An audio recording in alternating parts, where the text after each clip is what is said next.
Hi friends, welcome back to my channel. Today వచ్చేసి మనం licence surveyors previous questions అయితే discuss చేయబోతున్నాం. ఇందులో చాలా ఇంపార్టెంట్ క్వశ్చన్ ఇది కూడా. పోర్ట్ ఖరాబ్ అంటే మనకు ఇక్కడ చూడండి, 5th క్వశ్చన్ వచ్చేసి పోర్ట్ ఖరాబ్ అంటే ఏమిటి, పోర్ట్ ఖరాబ్లోని వివరాలను వివరించండి అంటుంది.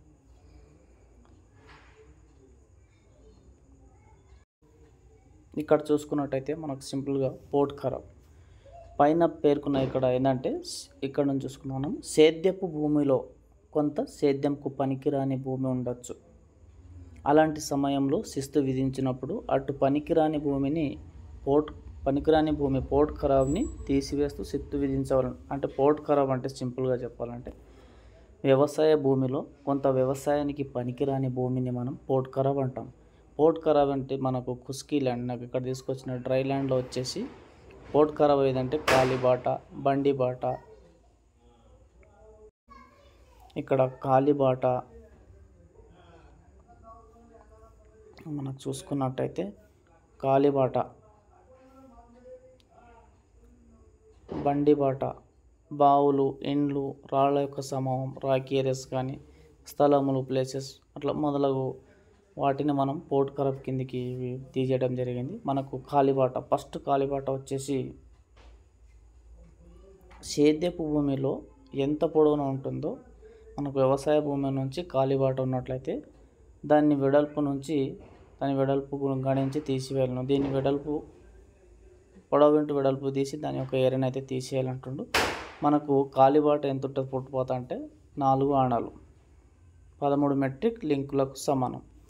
మన కాలిబాట పుట్టుపాత అనేది 13 మెట్రిక్ లింకులు సమానంగా ఉంటుంది. బండిబాట వచ్చేసి మనకు 10 ఆణాలు లేక 31 లింకుడు వెడల్పు ఉంటుంది.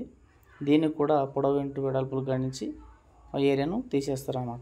బావులు, ఇండ్లు, వెల్స్ అండ్ బిల్డింగ్స్, వాటి ఆక్రమించుకున్న విస్తీర్ణాన్ని బట్టి పొడవు ఇంటూ వెడల్పును బట్టి పోర్ట్ ఖరాబ్ కింద దాని యొక్క ఏరియాను తీసేయడం జరుగుతుంది.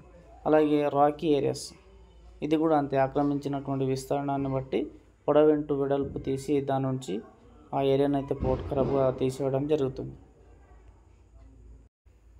అలాగే స్థలాలు, ప్లేసెస్, జాతరలు కావచ్చు, సంతలు జరుగు స్థలాలు, మార్కెట్ యార్డులు మొదలైనవి కూడా వాటిని ఆక్రమించుకున్నటువంటి విస్తీర్ణాన్ని పొడవు ఇంటూ వెడల్పుతో లెక్క కట్టి పోర్ట్ ఖరాబ్ కింద తీసివేయబడుతుంది. చెట్లు వచ్చేసి మనకు పెద్ద పెద్ద చెట్లు మన వ్యవసాయ భూమిలో పెద్ద చెట్లు ఉండడం వల్ల కూడా దాని నీడ వల్ల పంటలు అనేది సరిగా పండకపోవచ్చు. దాన్ని కూడా ఒక మిట్ట మధ్యాహ్నం అట్టి చెట్టు నీడ ఎంత మేరకు పడుతుందో అట్టి ఏరియాను పొడవు ఇంటూ వెడల్పుతో లెక్క కట్టి పోర్ట్ ఖరాబ్ కిందకి తీసివ్వడం జరుగుతుంది అన్నమాట. సెకండ్ వచ్చేసి ప్రతి 15 తాటి లేక ఈత చెట్లు గల ఒక గుంట పోర్ట్ ఖరాబ్గా తీసేస్తారు.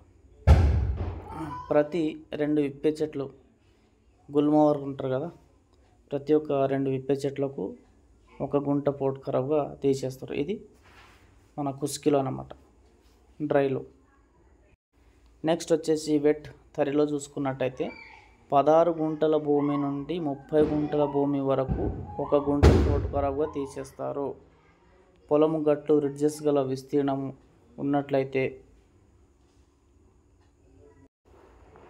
నెక్స్ట్ వచ్చేసి మనకు 30 గుంటలు ఆ పైన భూమి ఉన్నట్లయితే 2 గుంటల భూమి పోర్ట్ ఖరాబ్గా తీసేస్తారు. తర్వాత ప్రతి ఎకరంకు 1 గుంట చొప్పున పోర్ట్ ఖరాబ్ అనేది తీసేయడం జరుగుతుంది.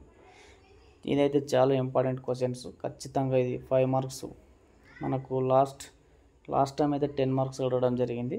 చాలా important friends. Thank you friends, thank you for watching.